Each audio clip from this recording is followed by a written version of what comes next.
դրանք հայտնվում են միշտ այն ժամանակ, երբ օդում դրա պահանջարկը զգացվում է։ Հիմա դրա պահանջարկը արդեն կա, դրանով մեծանալով դա գնալու է։ Ես այսպես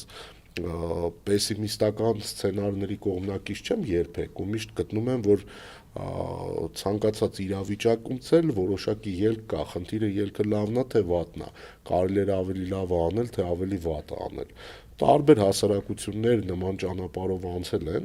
եւ եթե ինչ-որ մեկին թվում է, թե օրինակ հայկական հասարակությունը, հայ մարդիկ մոռացել են Ղարաբաղի մասին կամ մոռացել են, որ պետք է Ղարաբաղը վերադարձնել եւ պետք է հաշտվեն, համակերպվեն այս իրողության հետ, որը հասարակությանը փորձում է թելադրել եւ պարտադրել երկիրը օկուպացված այս արտասահմանյան գործակալների խմբակը, կոնկրետ թուրք-ադրբեջանական գործակալների, իրենք ուղղակի չարաչար սխալվում են։